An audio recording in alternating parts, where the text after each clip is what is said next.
हाँ, ऋतिक के साथ भी हम लोग शूट करने वाले थे और वो भी मतलब डेट्स आगे पीछे होंगी, लेकिन सबके साथ हम लोग शूट करना चाहते हैं। और ऑब्वियसली सब प्यार भी करते हैं शो को, बिकॉज आपने देखा होगा कि किसी दूसरे शो में जब कोई सेलेब जाते हैं, कोई फिल्म स्टार जाते हैं, तो वो बैठ के उसकी परफॉर्मेंस देखते हैं कंटेस्टेंट की और उसके बाद अपने कमेंट्स करते हैं। लेकिन हमारे शो में ऐसा है कि हम लोग ऐसा एटमॉस्फेयर क्रिएट कर देते हैं कि ना चाहते हुए भी एक पार्टिसिपेशन होता है।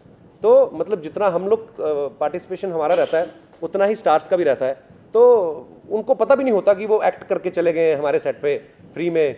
तो ये हम लोग थोड़े चालाक हैं, तो हम लोग माहौल ऐसा क्रिएट कर देते हैं। तो बाकी सब प्यार करते हैं, सबको मज़ा आता है कि यार ये एक यही शो है कि जिससे एक आम आदमी रिलेट करता है अपने आप को। अगर कोई आदमी उठ के सवाल पूछ रहा है, तो जैसे किसी ने अनिल सर को पूछा कि सर आपकी छाती के बाल जो बड़े फेमस हैं, तो ये आपका स्टाइल स्टेटमेंट है। मेरा दिमाग घूम गया सवाल सुन के।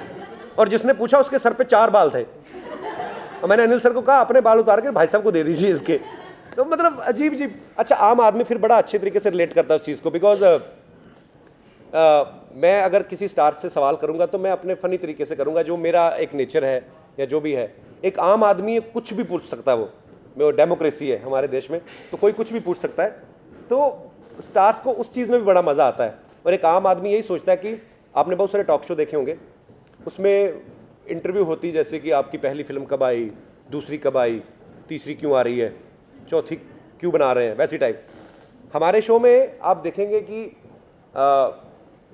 जो आम आदमी है वो ये सोचता है कि यार ये स्टार इंटरव्यू के लिए नहीं आया, ये हमारे घर में आया है। एक तो हम लोग वैसे ही होते हैं कि चलते चलते चलते एक नौकर आया तो स्टार की टांगें उठा के बोलते हैं हाँ झाड़ू उठाने आया जी हम लोग, आपने चाहे। तो वो सब चीज़ें चलती रहती हैं। तो इंटरव्यू एक फ़नी इंटरव्यू होती है हमारी, तो सब इसीलिए आना भी चाहते हैं सब लोग शो में। और शाहरुख खान तो 2 बार आए हमारे शो में, तो हमारा शो और बड़ा होता है उन लोगों से भी, और उनका भी उतना ही पार्टिसिपेशन है जितना हम लोगों का है। सो ऐसा उम्मीद है कि सब लोग ऐसे प्यार करते रहेंगे और आगे भी करते रहेंगे। हाँ, वो तो बाकायदा चीज़ें इंश्योर्ड होती हैं, पर बहुत सारी चीज़ें ऐसी भी होती हैं, जैसे प्रॉप्स थे हमारे और कॉस्ट्यूम, एक पूरा ग्रीन रूम जितने भी आसपास बने हुए थे सब में उसमें कॉस्ट्यूम थे। बहुत सारी चीज़ें नहीं भी होती हैं। और अब आप एक बनियान का क्या करवाओगे इंश्योरेंस कि नहीं जी हमारी बनियान जल गई आधी तो हमें 50% चाहिए, 24 रुपये, ऐसा है। हाँ, मेरे शो में मेरे को आर्टिस्ट तो उड़ाते हैं, मैं तो खुद उनको बोलता हूँ कि भाई ये लाइन तुम मेरे को बोल देना, तो मज़ा आता है। तभी वैसा कुछ नहीं है कि मैं अकेला लगा रहा हूँ एक दूसरे का मजाक उड़ाने में, तो वैसा कुछ नहीं है। लोग भी आते हैं, तो कई बार लोग भी हमें ऐसी बातें बोल जाते हैं। बहुत ऐसा कोई वो नहीं कि मैं ही हर एक को बोलता हूँ। तो मज़ा आना चाहिए बात में, वो चाहे मैं करूँ चाहे कोई करे। बट हम लोग कुछ ना कुछ अलग करते रहते हैं कि जैसे उसको और आगे कैसे बढ़ाया जाए स्टोरी को, कि जैसे दादी के गांव से कोई आ गया है, या मेरे ससुराल से कोई आ गया है, या मेरा कोई नया पड़ोसी आ गया है, तो आगे चल के हम लोग करते रहेंगे नए नए कैरेक्टर्स, ताकि लोगों को भी मज़ा आता रहे। लेकिन लोग भी ऐसे हैं ना कि उनको जो चीज़ अच्छी लग रही है वो बार बार चाहिए। एक मैं तो होता ही अपने शो में, हमारे जितने भी कैरेक्टर्स हैं, टचवुड किसी शो की सक्सेस का राज ही यही है बेसिकली, जो मैं समझता हूँ। कई भी आपको ये लगता है कि इस शो में ये चीज़ अच्छी है, ये थोड़ी ठीक है, ये अच्छी है, हमारे शो में टचवुड जितने भी आर्टिस्ट हैं सबको उतना ही रिस्पॉन्स मिल रहा है। चाहे वो मेरी दादी है, ऐसी दादी आपने कभी लाइफ में नहीं देखी होगी, कूदती हुई आती, ना उसके घुटनों में दर्द होता है। तो मेरी बीवी है जो बड़े होठों वाली, वो है। चाहे गुत्थी बन के सुनील ग्रोवर आते हैं, चाहे उपासना जी हैं मेरी बुआ बनी हुई हैं जो, चाहे हमारा नौकर है, चाहे हमारा पड़ोसी कीकू बन के आते हैं, कीकू जो अलग अलग करेक्टर्स करते हैं। तो सब लोगों को मतलब इतने लवेबल करेक्टर बन चुके हैं वो, और इतनी उम्मीद नहीं की थी हमने कि लोग इतना प्यार देंगे। लेकिन और करेक्टर भी हम लोग इंट्रोड्यूस करेंगे आगे चल के। नहीं, बिल्कुल गैप नहीं होगा जी सर। मैं क्योंकि हम गैप लेना भी चाहें तो लोग नहीं लेने देंगे। हम लोगों ने जब पहले प्लान किया था तो इससे यही सोचा था कि एक सीज़न बनाएंगे इसका, और उसके बाद में एक ब्रेक लेके उसके बाद दोबारा नया सीज़न आएगा। तो लेकिन जिस हिसाब से लोगों ने इस शो को प्यार दिया, तो मुझे नहीं लगता कि यार अच्छे खासी सब्जी बिक्री क्यों बंद करें। नहीं, ऐसी कोई आपत्ति नहीं हुई।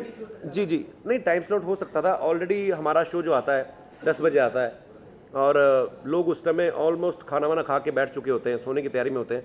तो और आगे चल के ऐसा भी हमारे पास ऑप्शन था कि आप थोड़ा लेट कर लो तो ट्वाइस इन वीक रखो, तो वो हम लोग खुद ही नहीं उस चीज़ से एग्री किया, बिकॉज बहुत लेट हो जाएगा तो उसका कोई फ़ायदा नहीं है। अच्छी चीज़ अगर बन रही है आपके पास और लोग सो जाएं तब तक, तो उसका कोई फ़ायदा भी नहीं है।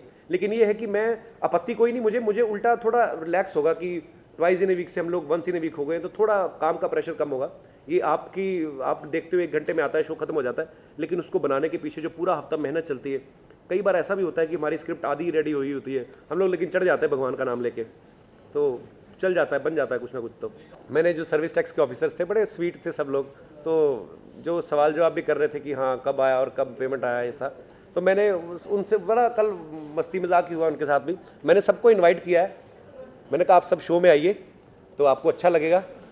अब जब वो आएंगे तो मैं बदला लूँगा अभी।